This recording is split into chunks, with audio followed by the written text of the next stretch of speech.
Hi again, I'm Alyssa Mastroni, the GPRA Evaluation Data Manager for the Evaluation Center at CU Denver.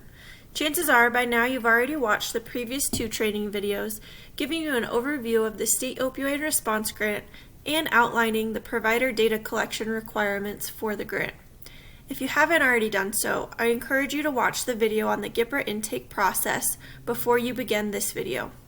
In this training, we will go into deeper detail of the third step of the GPRA intake process, which is actually administering the GPRA Client Outcome Measures tool, also known as the GPRA survey. The GPRA survey is administered verbally to the clients and takes about 25 to 30 minutes to complete. It's made up of multiple choice questions on various topics. During this video, we will take a look at each section and topic area within the survey. In addition to watching the video, we also encourage you to read through the actual GPRA survey prior to administering it for the first time. You may download a copy of the GPRA survey on the resources page of the SOR Colorado website. Before we get started, in order to administer and complete a GPRA survey, you will need access to the SPARS portal, which is SAMHSA's Performance Accountability and Reporting System. It's the online system that we're required to use to enter all of the GPRA data. In order to request a SPARS account, visit the GPRA page on the SOR Colorado website where you can submit a request. Once you submit a SPARS request, you will receive a verification email from SPARS within 5 to 7 business days. Be sure to complete the verification process using the link provided in your verification email within 72 hours of receiving that email. After 72 hours, your link will expire, and if this happens, contact the Evaluation Center. Keep in mind that you will be required to update your SPARS password every 90 days. SPARS will send you email notifications, and you will be alerted when you log into SPARS, starting up to 2 weeks before your password expires.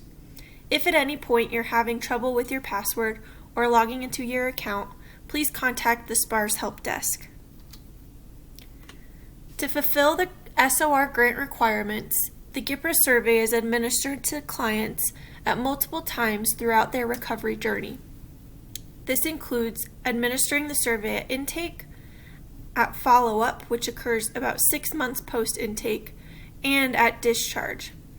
To reduce the data collection burden on providers, the Evaluation Center administers the required follow-up and discharge interview.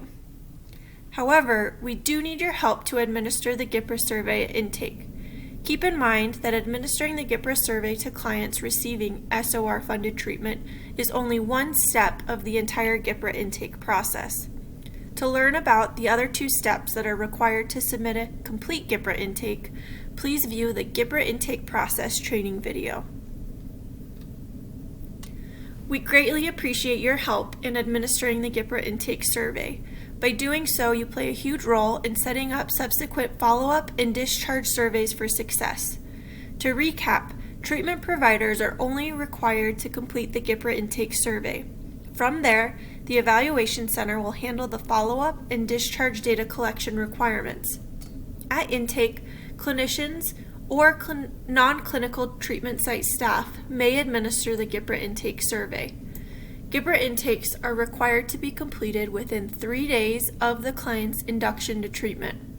You can expect the GPRA survey to take about 30 minutes to complete, and if for some reason you have to administer the survey offline, using a hard copy of the GPRA survey, the data that you collect must be entered into SPARS within 7 days of completing the survey. During the GPRA intake, you will only administer sections A through G of the GPRA survey. These required sections will be populated for you when you complete the data entry in SPARS. However, if you're administering the GPRA survey using a hard copy of the tool, please keep this in mind. We'll explore each section throughout the remainder of this video. Section A of the GPRA survey is the only section of the tool that contains multiple subsections. It's helpful to note that the first few subsections in Part A, which include record management, behavioral health diagnoses, and planned services, should be completed without asking the client any of the questions. The remaining subsections demographics, military family and deployment, are where you will begin asking your client the questions within the survey. Finally, it's important to note that although you can edit most fields after you submit the GPRA survey, the records management subsection cannot be edited. Therefore, it's very important that the data entered within this subsection is correct. This includes the GPRA client ID. Please be sure that you double check that you entered the correct GPRA client ID and that it does not contain any typos, and it's the same ID that you entered within the client contact form. You will continue asking questions in Section B, which contains items related to past 30-day substance use. Questions include the number of days substances were used and the route of administration, or how the client used the substance. If a client does not know or refuses to answer a question within this section, or any section throughout the survey, there are refused and don't know answer options. Be sure to note that marijuana is listed as an illegal substance within the survey. This is because the GPRA survey is a federal reporting tool and marijuana remains illegal at the federal level. As you transition to Section C, there are questions related to the client's family and living conditions, including questions about children, custody, and pregnancy for female clients. Keep in mind that clients' responses throughout the GPRA survey will be kept confidential and will in no way impact their access to treatment. Section D continues with questions related to clients' enrollment in education or training programs, their highest level of education, and their employment status. In addition, there are questions related to the client's current income. Section E transitions to questions related to the client's experiences within the past 30 days related to crime and the criminal legal system. This includes past arrests, nights spent incarcerated, and number of crimes committed. An important thing to note within Section E is that marijuana use is considered a criminal activity when reporting GPRA data. Therefore, if your client previously reported using marijuana within the last 30 days, SPARS will not let you enter 0 for the number of crimes committed. Again, this is because although marijuana is legal for adults in Colorado, it is still illegal at the federal level, and this is a federal reporting tool. Although many of the questions in the GPRA survey are highly sensitive, questions in Section F may be particularly sensitive and may provoke discomfort or a trauma response from your client. The questions in Section F ask about the client's overall health and life satisfaction, their past 30-day inpatient, outpatient, and emergency room treatment, their sexual activity including number of sexual contacts, and questions related to the client's HIV status.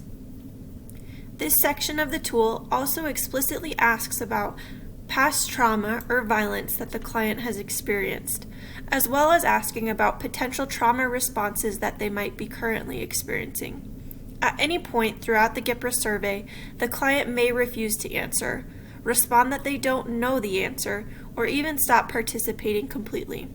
Considering the highly sensitive nature of these questions, be sure to respect your client's responses even if they say they don't know or refuse to answer the question. Again, their responses throughout the GPRA survey will be kept confidential and will in no way impact their access to treatment.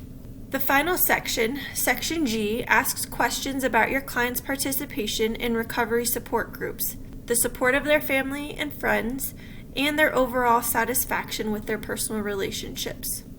Now that we've reviewed each section of the GPRA survey, it's important to keep in mind that all of the questions within the survey must be asked as they are written.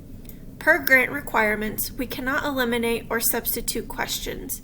You may reword a question only if the client is having trouble understanding what was asked. To support the efforts of the Evaluation Center completing the follow-up and discharge surveys, it's crucial that the GPRA intake surveys are also completed in a timely manner. This means that the GPRA intake should be completed within 3 days of your client being admitted to SOR funded services. If you happen to complete the GPRA intake survey on paper, all GPRA data must be then entered into SPARS within 7 days of the completed survey. And last, but surely not least, again, we greatly appreciate your help in collecting the data required for the State Opioid Response Grant. Thank you for your work to make the GPRA data collection possible. Our hope is to reduce as much of the GPRA data collection burden on the treatment providers as possible. If you have any questions related to the GPRA survey, please check out the resources available on the SOR Colorado website or contact us at the Evaluation Center for technical assistance. Thank you for tuning into this training video and for your efforts in helping us collect accurate and timely GPRA data for this grant.